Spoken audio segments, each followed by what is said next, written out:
You're listening to the Team Stripes Podcast, the podcast for hockey referees. Each show, we discuss the world of officiating and find out that not everything is black and white. Here are your hosts, Daniel Spence and Brandon Bourgeois.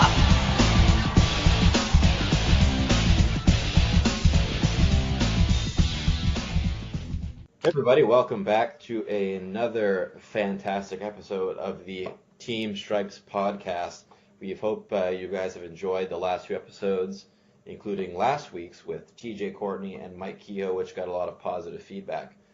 This week we're really fortunate to have a good friend of mine and somebody who has certainly experienced a lot here in the referee community in Ottawa over the past several seasons. Our guest this week is Adam Allard, who has refereed for the last 5 or 6 years here in Ottawa, and last year did junior as a linesman and is refereeing AAA as well.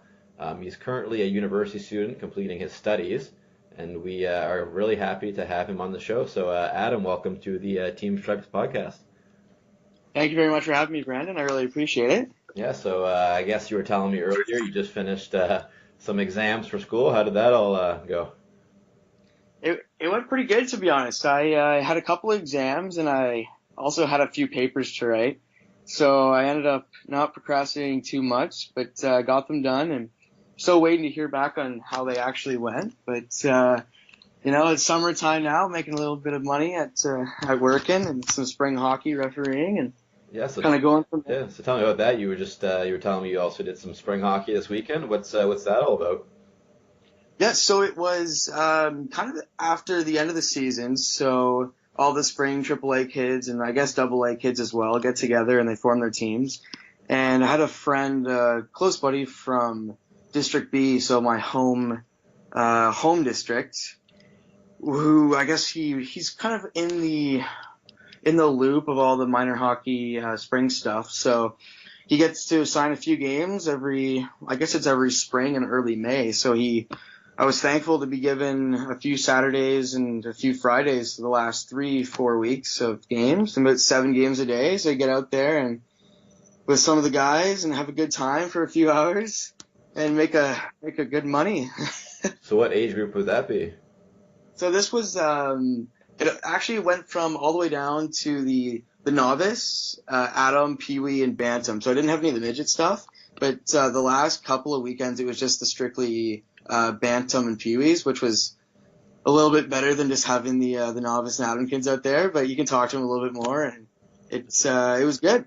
I was out there with the 2 Olivers actually the last weekend. Oh yeah, the 2 Oliver. So yeah, it was good. It was a fun time. So that's obviously a 3-man system you guys are doing there?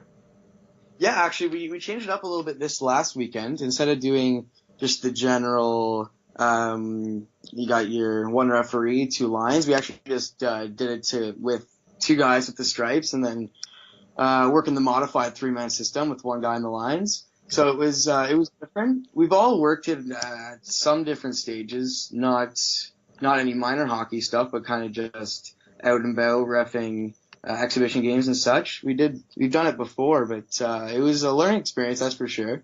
Yeah, it was fun too. Do you find that's a lot different than like the? So I for our listeners, a lot of them in the U.S. will have, I guess, used that. I think they call it the Texas 2-man. But what's your thoughts on that system? Did you enjoy it? Honestly, it was. I was impressed. I was always used to the 3-man system of always just being on the lines usually. So I didn't referee too much, just the way I went up in the ranks over the last years. I was just pretty much just lining. I'd say probably over 75% of the games I was doing. So it's different, being able to have more of kind of like the 4-man system with the 2 referees out there. Mm-hmm. You have more neutral zone action as the back official, and as the linesman, it's still kind of the same stuff, reading the play and making sure that you're getting to the line. But obviously a few different things comparing the 2 systems. But it was great. It's good having 2 extra eyes on the game, which I felt was really helpful. Yeah. And the coaches at first, they were a little confused because they didn't really know what was going on. Mm-hmm. and like the front official or the front referee, I should say, making some of the offside calls as the play's entering the zone, and all those kind of things. They were a little confused, but we were there all day seeing the same kind of team, so they figured it out as we were going along, just like how we did it as well. Mm-hmm. So it was a good learning experience, that's for sure. Yeah, and I would imagine like doing something like that would be easier if you're doing like 7 games in a day or a weekend. Like it's probably a little easier than having to do the 3-man as a referee where you're just kind of booking it up and down. I mean, a full day of that can probably be pretty tiring. So I'd imagine this one maybe made it a little bit easier. Yeah, it was actually a lot easier I did the first couple of games actually on the line. So I guess, to my knowledge at least, with the 3-man system, with like the modify with 2 refs, 1 line, the lineys kind of, you're obviously trying to read the play as best as you can, trying to get to your line, but you turn into the back liney, and the front referee with the stripes kind of takes over that line when it's going into the zone, and then you slowly make your way over to, or I shouldn't say slowly, but you get to your line, and then you take over the line afterwards, and it kind of repeats going back and forth. Mm-hmm. So I'd say it was a lot easier on the legs, and generally cardio all the way through the day, because especially having the stripes, because I finished off the day actually 3 straight with the bands. So I was kind of just getting into it and staying moving, which actually helped it a lot than all the stops and starts kind of stuff. So it was great. It was wasn't just one guy ripping up and down the boards. Like it was different, and I would definitely I wouldn't be opposed doing that in minor hockey. I honestly feel like it's a good system.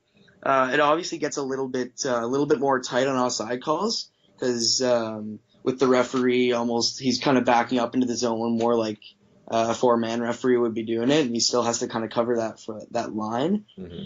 Makes it a little bit more difficult, but honestly, having 2 eyes really looking at the game for penalty wise, it's in playoff hockey. I think it's almost more beneficial to have that.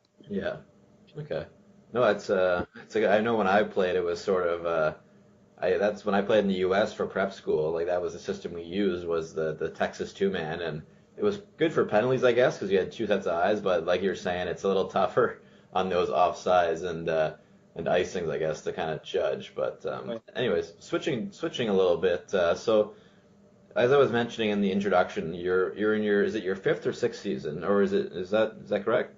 Yeah, it'll be, so I started in I wanted to start actually in 2012, but, I think I'd missed the cutoff line to actually get in, and they already picked their officials, so I ended up starting in September 2013. Mm-hmm. So I think it'd be starting my 6th season actually coming up in this fall. So I'm pretty happy about that. But yeah, up until this point, it's been relatively smooth sailing. Yeah. And after you've done pretty well, you've moved up quite a bit to doing junior hockey and AAA. I mean, can you kind of maybe talk a little bit about your kind of your progression and how you moved up through the levels? Yeah, definitely. So at the beginning, it was, I guess, how everyone else starts. I was just doing my novice and Adams on the weekends and grinding those early morning 3 sets of the novice house league and all that kind of stuff. And I was actually really thankful by the end of the year. I'd done enough games, and I guess I'd been seen by enough people and like in supervisions and all, that I was actually given I wasn't given bands. I was given lines for Pee Wee House League at the end of the first season I was doing. So at that point in time, I was a little happy because I was slowly moving my way out of having to do those early morning games. And then after that, it was kind of worked on my 3-man and a little bit less a 2-man the next year. And it was in my 3rd season, I actually got the call to move up to Central. So I started doing some of the Central hockey, which would be major Pee Wee AA all the way up to midget AAA. And at the time, they didn't really have the U18 system. I don't believe they did. So it was kind of just the minor midget AAA, major midget AAA, and all that kind of stuff. So yeah, up until it would have been the end of my 4th year, I was kind of just doing Central hockey and a little bit less of kind of like the home district, District B stuff. Mm-hmm. And yeah, and then I was thankful actually at the beginning of my 5th season, I was invited with a few other guys from District B, the home district, Sean Corcoran and Taylor Spradbro, to go to the September Labor Day Midget AAA camp, just over at the Bell Sensplex in Canada, Ontario, right near where the Sens play. Mm-hmm. And we did our Midget AAA camp there. We had it was a really, really good learning experience, actually, getting to meet new people, and I guess the higher up people in the reffing community, right, and minor at least. And we got to do that, and it was I think it was the assigner. It would have been Steve Slay who was talking to Sean Tobin, who at the time I guess he was the director of supervisions for the home District B and Central refereeing, I believe. Mm-hmm. And they were looking for a few new officials for the upcoming junior season, and Sean, being a nice guy as he is, he's pointed out Sean, Taylor, and I, and then I guess the rest was history. Then made it onto the junior list, just by knowing the right people, I guess, at the time. And yeah, then that's kind of how I went from there. Okay, and then obviously you've done pretty well, I think, there at those levels, and I've heard very good things about how you've done. So obviously you've made the right impressions, I guess, on the right people to be at those levels. And one topic I really wanted to talk about today, which we've discussed a little bit, is about kind of the topic of how you deal with parents and coaches, and kind of how you manage the human element of the game. And I know you hear this a lot. I mean, referees talk back and forth about this, and certainly when I was starting this podcast, that was kind of a recurring theme that people wanted to talk about. And obviously you're an experienced guy, and you've sort of seen it all, and you continue to see it all. And I mean, for me, I mean, a lot of the parents and the coaches, a lot of the experiences where I did not enjoy it as much. We're at some of those younger levels where you have a lot of those newer coaches that, you know, might not be able to control, you know, the emotions that they you know, dish out. So oh yeah, I wondered maybe if you could talk about your own experiences with that, and you kind of have your own philosophy, and maybe, you know, just sort of talk about your experience with that. Yeah, so I'd say most of my experience, I guess, of officiating would come from being on the lines. Even though I'm a small guy, just the way I kind of went up the rankings, I was always kind of just lining the highest level that I could do at the time. So I got a lot of actually experience of being able to watch more experienced referees really deal with all the issues of almost like coach abuse and abuse from the fans, like verbal, not physical or anything like that. But I really got to be able to see how people really should handle it, and how officials should handle these coaches that sometimes go over the edge. And it really helped me, because there's many situations where, especially in junior hockey, where it's completely different, as you definitely know, with compared to minor hockey, where they can get a little crazy, and there's almost like a line where they're allowed to be a little bit more crazy, not really get penalized for it, which is a little unfortunate that hockey is kind of that way. But it's been great being able to go over the bench and hear how the referee actually communicates with the coach. And I guess the biggest thing that I learned, that was actually my first year, from director of mentorship of my first year in District B, Craig McKay. He had taught me to deal I guess with dealing with douchebags. Yeah, exactly. I didn't know if I should say that, but Craig was actually on the show a couple of weeks ago, so he kind of talked a little bit about how he taught some of his referees the dealing with douchebags portion of the seminar. That was I'll never forget that, because it's so valid in so many ways, because just like treating the disrespect with respect, I guess, is a huge one as well. I don't know if Craig talked about that, but he actually told me about that the first year that I was reffing as well, and it helped me so much, because there's so many situations where I've seen referees I don't know if they get a little bit, I don't know if it's nerves or anything like that when they go and talk to a coach or confidence, but they almost rile up the coach a little bit more. Like if the coach is a little bit angry with their call and he's yelling at the official, the referee goes over there and instead of trying to calm him down and treat the disrespect with respect, they almost go in and heat up the situation more, which that can really become a problem later, at that time and later in the game, because penalties can really change a game. So I guess that whole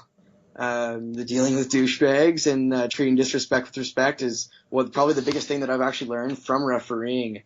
And thankfully, it's actually been a life lesson as well, because you're not really going to get anywhere in life treating people poorly, and even if they're treating you poorly as well. So yeah, it's been great. Yeah, nothing but good things, honestly, from refereeing. Yeah, well, that's so you talked about a couple of things which I want to kind of delve into a little bit, but you're saying, first off, I think you made a really good point, which, I think, in all sports, especially, with hockey, I think, when you're putting your kid or your son or daughter into hockey, you're not putting them in with the intention of making the NHL, or at least you shouldn't be, because only a small portion make it to that level, right? Definitely. What I think though is, and you can tell me your perspective on this, is that a lot of it's about teaching values. Teamwork, work ethic, respect. Yeah. It's teaching those life lessons like you were kind of alluding to. And to see a coach kind of go off the handle and just, start screaming and yelling, I think, it's tough as a referee, because nobody wants to be shown up. You want to, have a good game. But I think on the other end of things, it's frustrating too, because I think we're all here to hopefully be able to teach values to a lot of these kids. And, when you see a coach blow up like that, it's tough, because you know that maybe those kids aren't, receiving that sort of, the teaching the respect, or maybe, the coach cares more about winning than teaching values. And that's a little bit frustrating at times. Always. It's I've also found in a lot of situations it's the coaches that are just not knowledgeable enough, even I guess just with those general life skills, as well as also knowledgeable in the referee and the rule book and just coaching in general. It's so I've had a lot of situations in a lot of games where coaches are actually they're game breakers in I guess that's the way to say it, but they'll change the game themselves. That and and parents in the stands. Yeah. If a coach really knows how to coach his players, he can rile them up and he can rile them down whenever he wants, right? Yeah. So it's being able to control the emotions and making sure that your kids are actually really not just becoming better hockey players, but becoming better people in the end, right? Because 17 years old comes pretty quick for the hockey players. So that only leaves probably about 10 years to really teach your kids how to become better people. So yeah, absolutely. And it's interesting. I think we talked a little bit about it. We sort of, alluded to it, but I've always seen personally a difference between a lot of the minor hockey coaches and a lot of the coaches at the higher levels in junior and pro. It's not to say that the coaches at both levels aren't, yelling sometimes.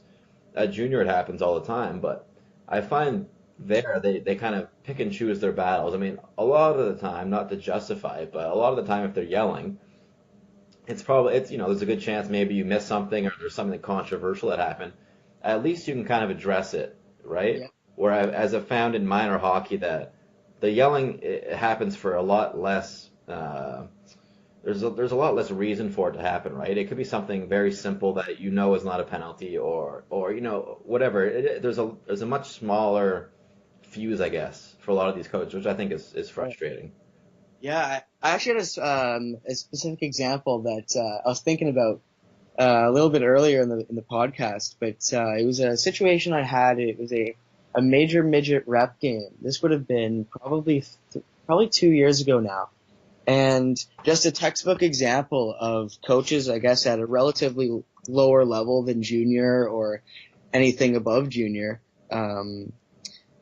that the coaches just don't know the rules, and it's a game changer because they going off the rails for no reason. And the example actually was I was the lining at the blue line, and my partner was dropping the puck in the end zone, and I was sitting in front of the bench, and at the time I think it was a tie game, so tie game late. So the coaches, they're already, at that level, they're already getting a little rambunctious, and they're getting a little worried by the score. So guy at the back, it would have been the back winger, was encroaching on the dot. So I move in a little bit, blow my whistle, kick him out. Pretty easy call, it's pretty simple. You can't really get much more simple than that in the rule book. So the center gets kicked out, and make my way back to the boards, and waiting for the puck to drop. After I'd kicked the guy out, and the coach starts going off behind me and starts screaming at me and telling me, well, why can't that center take the draw? He wasn't the one that the reason for that for the kick out. Yeah. And I turned around and I'm just like, oh, coach, it's just one of those that it's such an easy rule. And I guess major midget rep B, I guess it's a relatively higher level. It's a lot higher than all the house league levels where some coaches really don't know anything. Mm-hmm. But it just really shocked me in that situation because for being such like a relatively higher level that coaches really don't know the basic rules, and that it changes things. Like it really does, because it makes them. It makes you not almost want to go over there and talk to them about rules or about specific situations that have happened on the ice, because you know that they don't know these really simple rules. So you can't really have that rulebook kind of conversation where coaches in the higher levels, they won't pick on you, but they'll like you were saying, they'll pick and choose their battles, ones that they know that they can win just because they know the rules. Yeah, exactly. And if you did miss a call because maybe you didn't personally know the rule and the coach did, then he almost would be able to challenge the game, or just challenge a disputing of the game. Yep. And those can be huge at higher levels and really lower levels as well. So it's so important to know the rules as a referee, but just as coaches as well, because there's been so many situations where coaches don't know the rules, but yet again, the players don't know the rules either.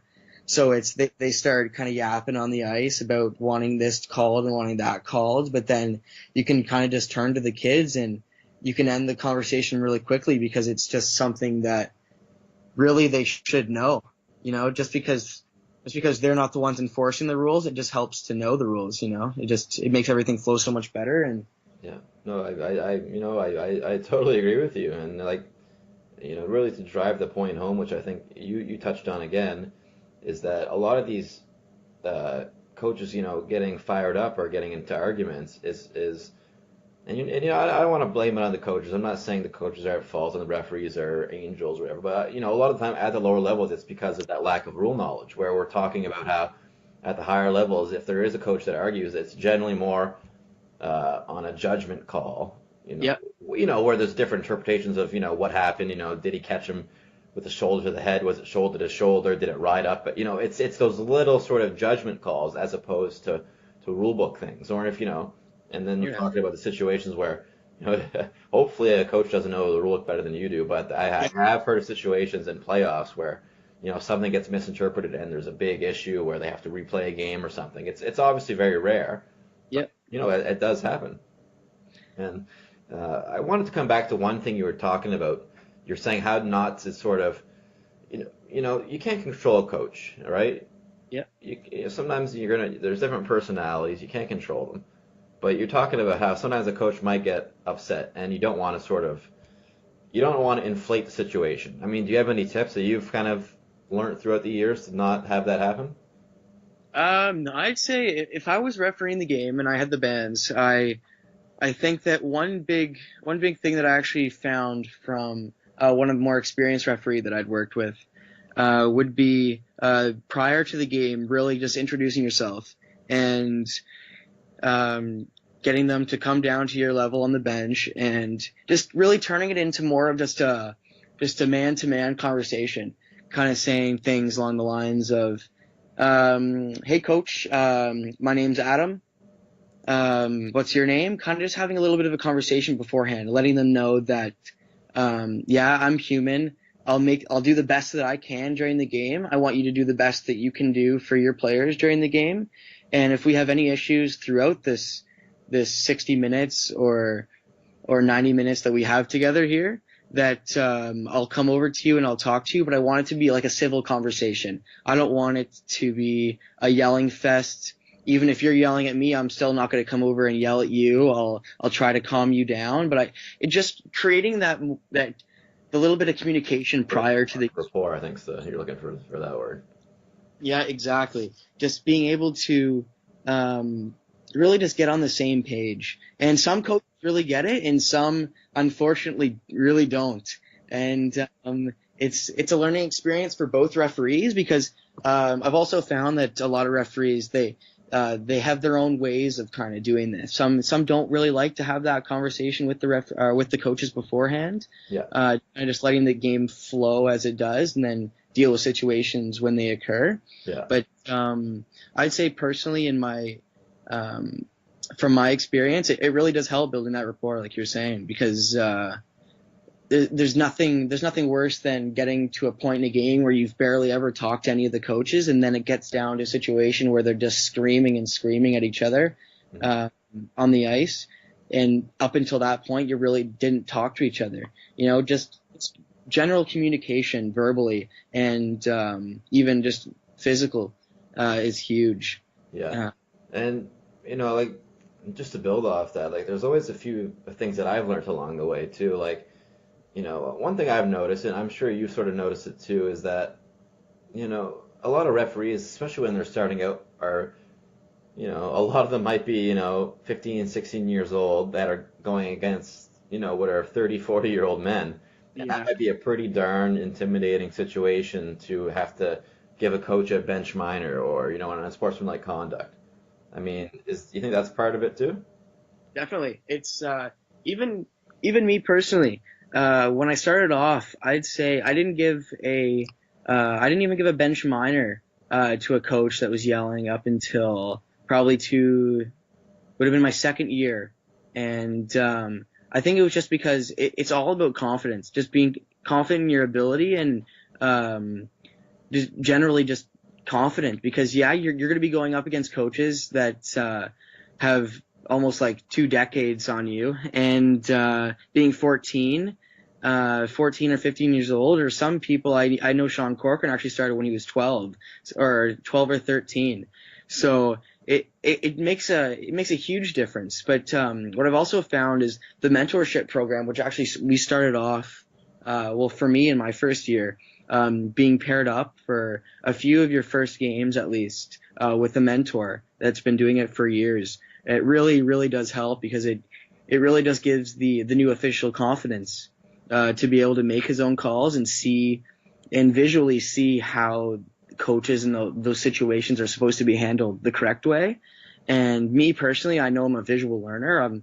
You'll tell me something over the phone or something like that, and it'll go right over my head. But if I see it, it's going to be a lot harder for me to forget it. So for me personally, I was actually on with would have been Rick Haverly for my first ever game, and it was huge. One coach was a little angry, and at the time, rulebook knowledge was a little lacking in my first game, not gonna lie. So that makes a huge difference as well, actually, too. Just with the general confidence of being an official. If you know your rules and you are confident in the ones that maybe a coach is trying to kind of fight you against, you stand your ground. It's so much easier for you to have that confidence going up and speaking to a coach if you know that you are correct 100%. Yeah, that's a good point. The way I've kind of learned over the years is that, and that you're totally right. It's all about confidence and knowing the rule book, because the way I was taught was that, let's say you make a call, and a coach is just losing it on you. If you are 100% behind that call and you're right, you argue for that call. You don't back down on that.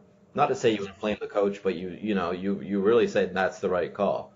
Yep. Whereas, if you mess up a call, hey, don't be afraid to say, I messed up. But you're totally right. Like, it comes down to really knowing that rule book and being confident and knowing you made the right call. Definitely. I've seen it numerous occasions where a coach, maybe somewhat, like maybe let's say a wrong call was made on the ice, and instead of owning up to that wrong call and changing it, people almost try to play it off, Yeah. which it's a regular occurrence because it's almost human nature to try to play off an error in a situation like that. But you can really tell, and I know coaches from personal experience because I know a few coaches personally that have just been doing coaching throughout their livelihood, and they can just tell visually that maybe a referee is just uncertain of something. So really knowing the rule book, I'd say, is crucial because it just gives you that one extra step of just confidence, like we were talking about, of knowing that you're making the correct call, and no matter what the coach says, you know exactly what you're going to say to him because you know almost line for line what the rule is, right? Yeah. And, as we're talking about sort of, this whole podcast is mostly centered around, dealing with angry coaches or angry parents. But you're totally right. I mean, and, a lot of that comes down to, you're talking about confidence, is looking the part, right? I think, Yep. You come in, you look professional. You don't look like you woke up 5 minutes before the game.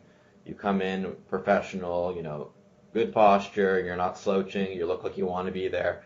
I think, a coach looks at that and they say, okay, this guy is here. He's ready to work. He might get the benefit of the doubt. So I think that's a big part of it too.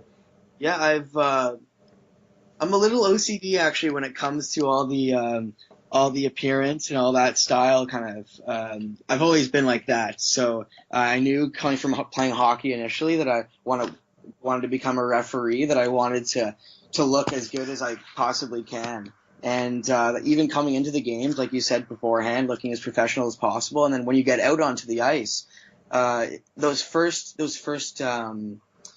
instances where a coach sees you, or really even players see you, that can be their thought of you for the rest of the game, right? If you don't look professional, if you just generally don't look like you're a referee, they automatically have that thought of you don't know what you're doing, and they're going to be questioning.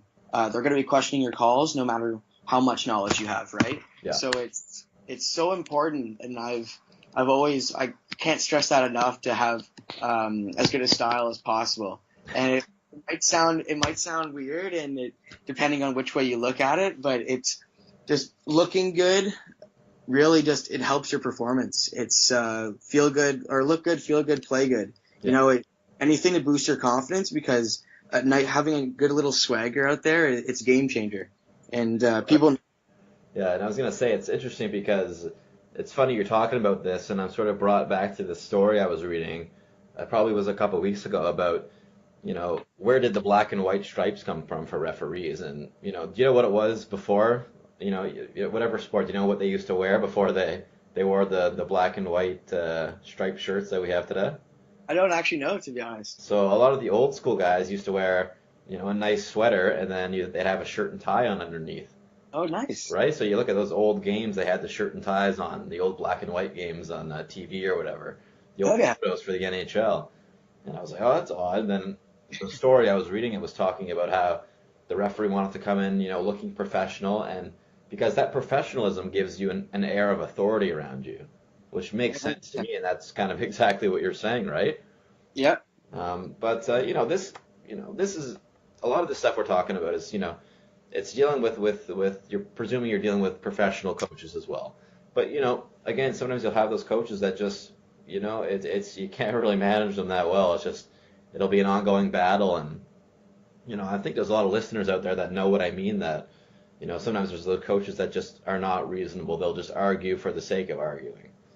And, I'm wondering maybe if we could maybe talk a little bit about the certain tactics that you sort of used. If there's a coach that's just going off on you, I mean, that you can't talk to. I mean, how do you deal with that? Do you just bench mine, or do you kick him out? What's your thought process on that? So my thought process would be, I've been taught coming up through the years of refereeing that you want to stick to that bench miner, right? Initially, you always want to stick to that. But then moving up the rankings, it changes, because people people are maybe moving a little bit more away from the almost like the baseline and all the black and white calls, and they're getting more into they're dealing with the specific situations. And when, let's say, coach starts throwing his arms up and giving a nice little Don Cherry action, I've actually had a specific situation like that before where I was on the lines for it, and the referee he had actually told us prior to the game that he would actually think that the coach might do something like that because he'd had problems with him in the past. And I watched the referee go right up to him and tell him, if you Don Cherry me ever again, you're going to be out of this game. He just told it to him nice and respectfully, and I was right there beside him, and it was perfect. It's exactly what I would do in that situation. Yeah. So this was, I think it was a high ban out. It was a ban on AAA game. And he had told him just, hey, coach, can you step down for a second? And he stepped down. He was livid in the situation, but he calmed him down and said, coach, if you throw your arms up like that again and make me look bad on the ice while I'm doing my job, I'm going to have nothing else to do but to throw you out of the game. He didn't give him a 2 in that situation, and it completely calmed him down, and he didn't say one word for the rest of the game.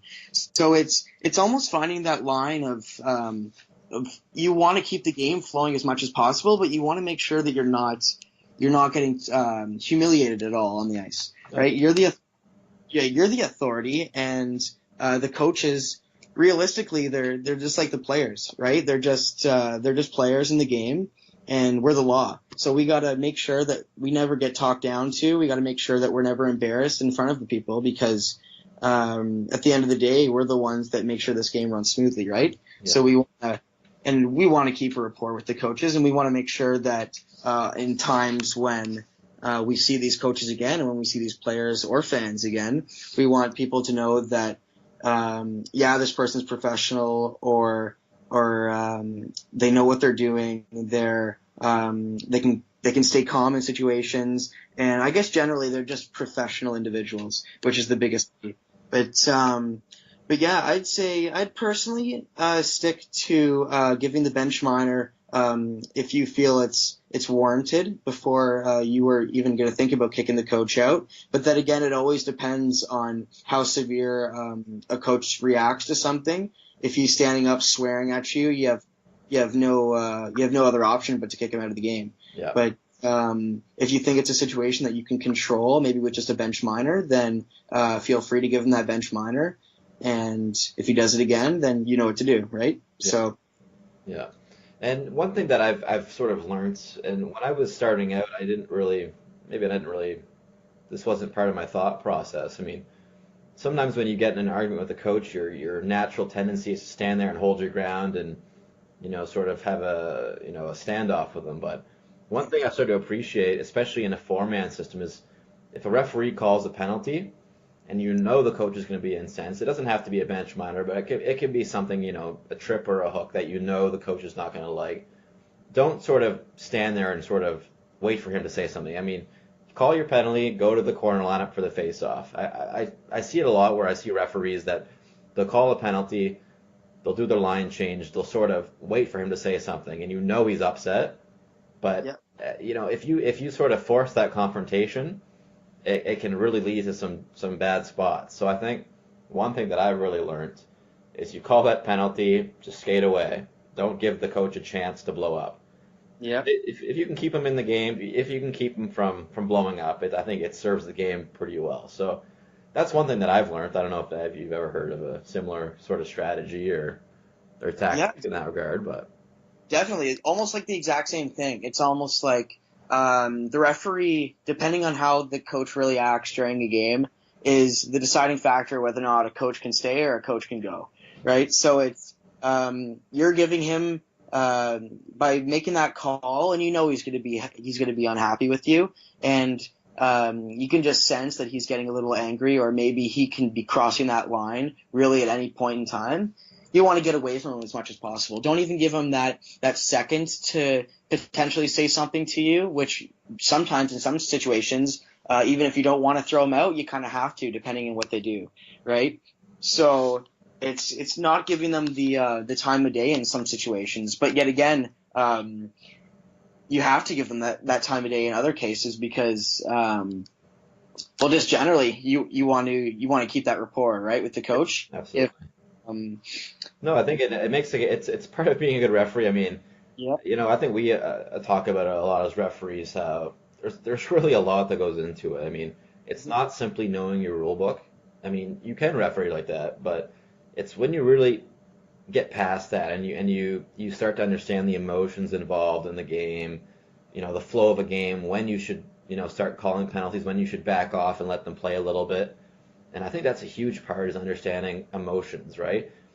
Sometimes it might be a playoff game, game 7 or something like that, and those coaches are going to be extra emotional. And sometimes you have to understand that in the game, I think. Do you have maybe a Oh yeah. yeah? I have a specific thing actually that I saw last night. It was God, I can't remember if it was a few nights ago, but it was a couple of the NHL fans on Twitter. Actually, I watched this, and it was I'm not sure if you're aware of the Twitter page, the Scouting the Refs. Yeah.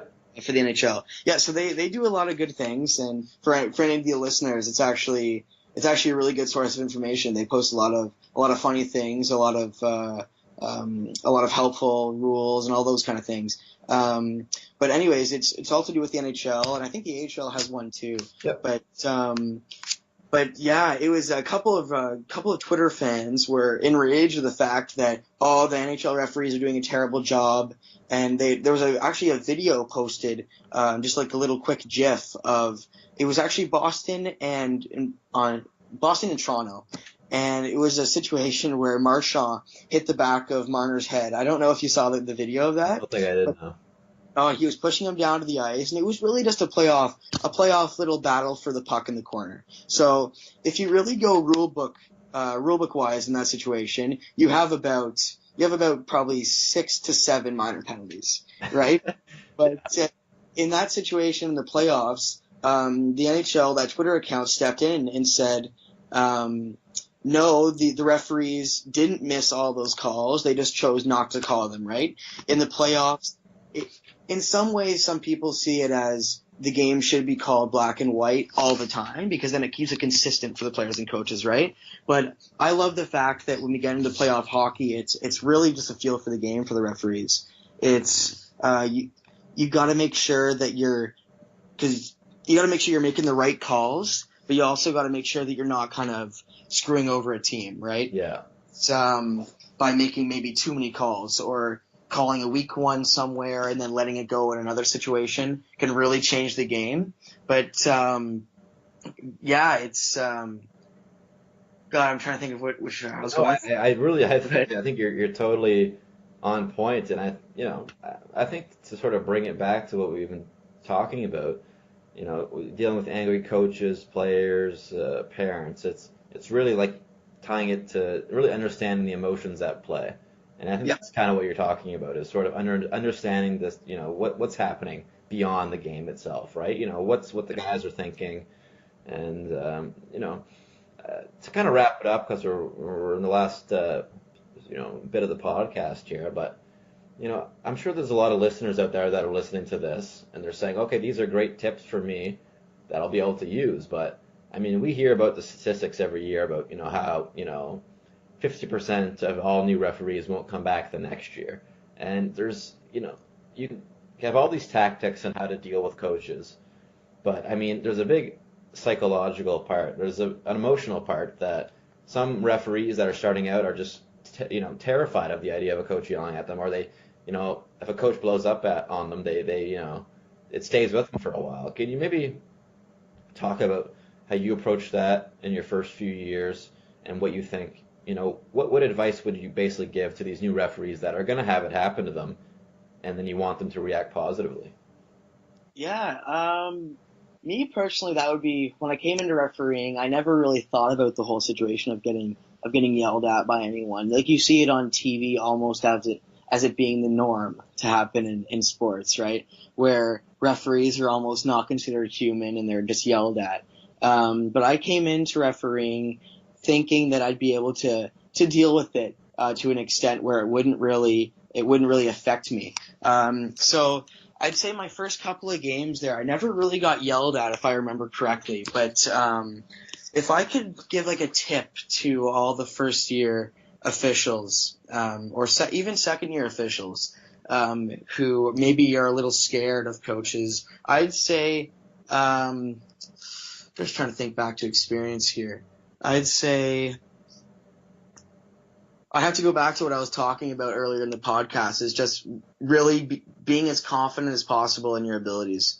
Individuals know themselves. They know their own abilities and they know how good they can be at something, and really just being confident in yourself, really getting to know those rules, because at the end of the day, it's knowing your rules versus not knowing your rules, right? Yeah. So it's if you don't want to get yelled at, as bad as it sounds, if you don't want to get yelled at for maybe making an incorrect call, then knowing those rules maybe the next time will help you avoid the whole entire situation entirely, right? Yeah. And maybe something else, it would just be attempt to, I'm not sure how other referee associations do it, but really for those first few years, try to be with someone that has experience, that really can help you out in those situations, because there's nothing worse than getting thrown into a situation where you don't have that experience of talking to a coach yet. Right. And then it could really just end you.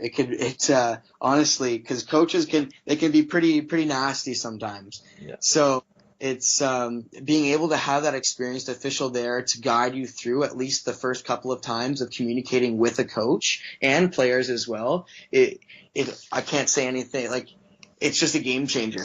It's not being thrown into the fire solo the first few times. It's being able to have backup, as they say, I guess. So I guess for the assigners basically out there, basically it comes down to really supporting your new guys, essentially, and not putting them in difficult, well, not difficult situations, but situations where you're basically setting them up to fail. You give them that experience, give them that support to be able to do well. And I know when we had Craig on the podcast, he was very adamant about that. For the listeners out there that haven't listened to this podcast, I definitely recommend giving that mentorship podcast a listen to. But basically Craig was talking about, hey, like, we have new guys that we want them to really love officiating. And we know that if they stick with it for a few years, they're going to come to love it. But those first few years can be tough. And if you don't give them that support, hey, you're putting them in a tough situation. So I totally agree with you. And then what you're saying about being confident, I think that's really important. And, I'm thinking back to when I was starting out, when I had a few rough games where, coaches were yelling at me. It's coming back to the room after the game, sitting down, kind of going through it and saying, hey, like, listen, it's a learning process. Use it, Yep. Add it to the toolbox here. Be confident, you do a good job, and just, kind of telling yourself that, I guess, right? Yep, definitely. It's making sure that every new game that you go out to do, because they're all different in some way, right? It's I guess being on the lines, some people could think it's just going about the motions, right? But it's so much more than that. There's something to be learned every single time you step out on the ice, and even when you're in the referee room, if it's just learning a new way to possibly communicate with different officials, or really learning like a full new rule that you'd never heard about. That was I'd say probably the best part about refereeing for me would just be that every single time you step on the ice, I personally try to learn something new, not just going in there and making the however many dollars you make for the, like, maybe a 3 set or a 2 set and then getting out of there, but just really trying to make sure that I maybe absorb as much information and ask questions. I probably can't say that enough. Is just, if you really want to get better at officiating and you really want to make it to those next levels, ask your supervisors questions, ask your more experienced officials questions about anything, because there's no bad questions, and there's no questions that should be really left unanswered for referees, because the more you know, the better you can be and the better you can become, right? I think that's terrific advice, and I've heard this before, and I'm sure you've heard as well, is when you go into a game and you think you know everything, that's where you set yourself up to fail. Yeah. Ultimately, whether you're doing a novice game, an NHL game, every game's a learning experience. And if you think you know everything, it's really about taking it away. So again, like, if you deal with a coach that's screaming at you and you don't know how to handle it for the first time, that's a learning experience. You'll be able to process that and put it to your knowledge set, I guess, to move forward in your career. So, no, Adam, I really want to thank you for taking your time to provide this advice and to just chat and to really help out all of our listeners out there that might be wondering how to deal with coaches and confrontation. And I'm wondering maybe if you just have a last bit of advice or from your experience to all these officials out there as they proceed in their careers. Definitely. Well, it's completely my pleasure. It's something that I really wish this Team Stripes. I really wish this was around when I first started refereeing, because ever since the first day that you guys put up your first video and I talked to Dan Spence about the Team Stripes page and the whole kind of company, it's oh my God, it's so helpful. All the little tips and tricks that you can learn along the way. Everything just makes you better, right? There's no bad information when it comes to refereeing, and it's I'd say one last thing to end it off. I'd say is just have fun with it. It becomes maybe a little stressful to some people sometimes, putting those stripes on and going out onto the ice, but just have fun with it. Have fun with the guys that you're refereeing with. Make it a good time, and then go out there and work your butt off and make as best calls as you possibly can make, and be as professional as possible all the time. That's probably what I'd leave it off with. Well, Adam, I think that's pretty good advice for this week's podcast. And again, thank you very much for your time. And we look forward to seeing you down the road. Awesome. Well, thank you very much for having me, Brandon. I appreciate it. Thank you.